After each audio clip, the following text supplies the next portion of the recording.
Hey everyone, Jamie here from TechnicalCafe.com, and in this tutorial we're going to be talking about the include and require statements in PHP and how we can go about using them to make code reuse a little bit easier.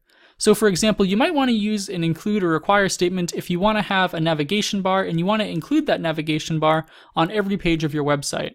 Same thing might go for a footer or maybe a database connection file. All you need to do is write this code once in one file and then include that file on every page of your website that you'd like that code to be on. So for example, what we have here is a navigation bar file that we included. We actually included this on a home page, an about page, and a contact page. So if you click on this, you'll notice that this same navigation bar appears on all of these pages. And what's nice about this is that if we wanted to add another page, maybe, I don't know, a blog page or something like that, all we would have to do is update this one navigation bar file and not 3 separate or 4 separate navigation bars across our web page. So this kind of makes it easier to eliminate errors, to eliminate having to update multiple things, and just makes maintenance and organization a little bit easier. So if we jump over here to Visual Studio Code, we'll get started with writing and learning about the include and require statements. So what we're going to do here is just use 2 files. We're not going to build a 3 or 4 page website for this. We'll just work on including things on one page. So we have an index.php file and a navbar.php file. So this is where we're going to write the code. The navbar.php file is where we're going to write the code for our navbar, and then we're going to include that on our index.php file. We're also going to be using a little bit of the Bootstrap library to do this, just to kind of make things look nice without having to worry about writing a lot of CSS. So one thing to note too is that this navbar.php file is actually put into an includes directory, and that way we can just kind of keep track of what files we're including. And this is actually, if you're using just one file that you're including, it might not be necessary. But if you have, a database file and a navbar and a footer and maybe like an error message or something, and you're including those on multiple pages, it just makes sense to put them all into one folder called includes, or whatever you want to call it. So let's go ahead and get started with writing our code. So we're going to be using the Emmet plugin in Visual Studio Code, and that's going to allow us to basically just use some shorthand to write our code. So what we're going to do is just use an exclamation mark and hit the tab key, and Emmet generates this nice HTML boilerplate for us.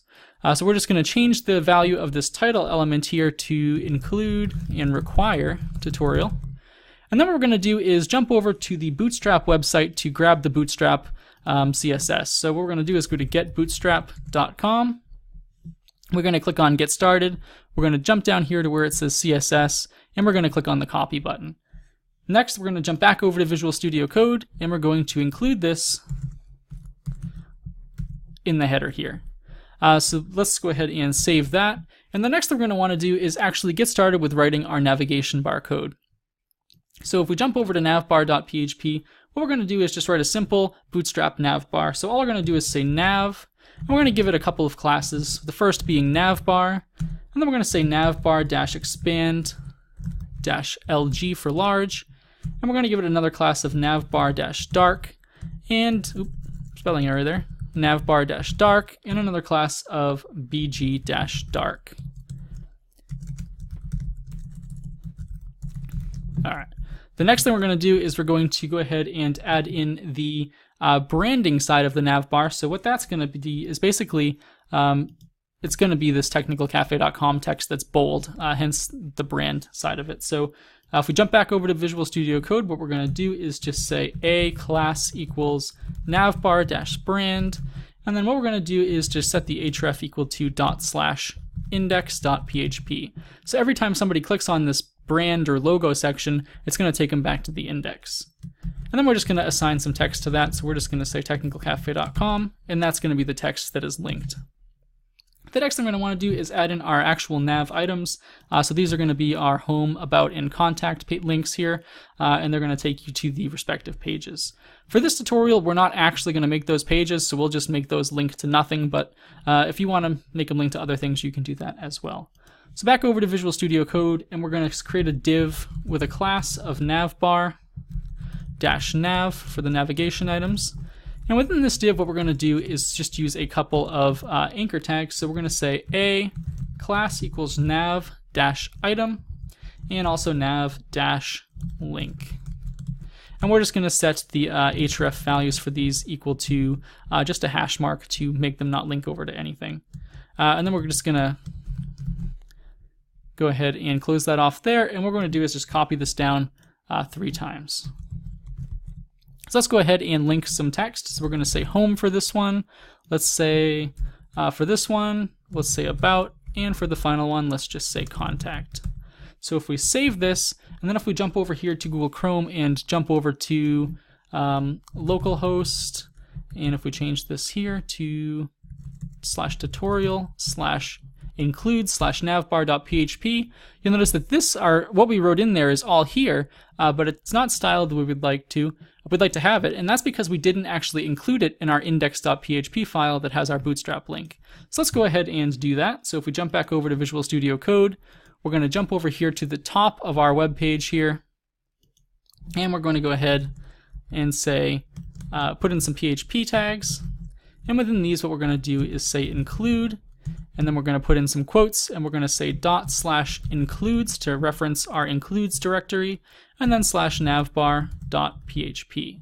So if we save this and then jump back over to our index file, so if we go to the index.php file, we'll refresh, and you'll notice that here is our nav bar, and it's actually styled this time because we have our Bootstrap on the index.php file.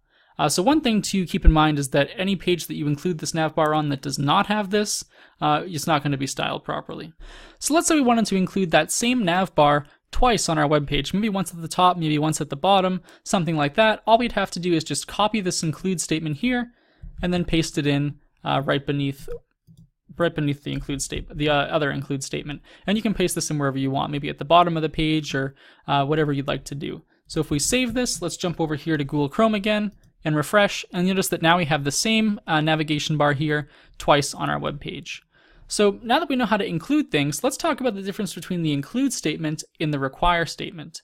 And the one thing the include statement allows you to do is that if you have an error in your file, the include statement will actually continue to run the rest of the code even though there's an error. So let's take a look here. So if we jump over to Visual Studio Code, and let's say that we have the first nav bar, we have a spelling error in the file name. So let's say we put in an E instead of a V.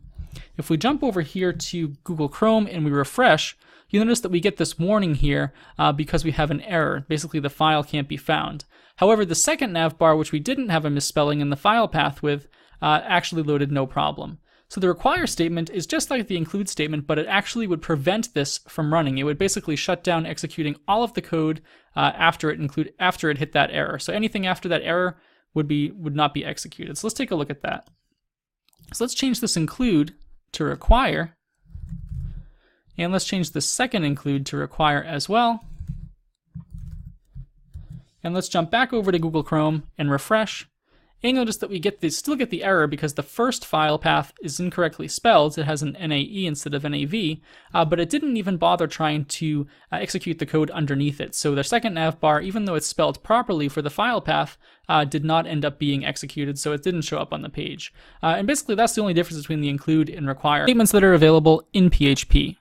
I also really quickly want to talk about the include once and require once statements, which are actually very similar to the regular include and require statements, with the caveat being that they only allow you to include or require something on your page once. If you try to include something or require something, 2-3 times, it's only going to happen once. So let's take a look at how we can do that. So if we jump over here to VS Code, what we can do is just change this require to require_once.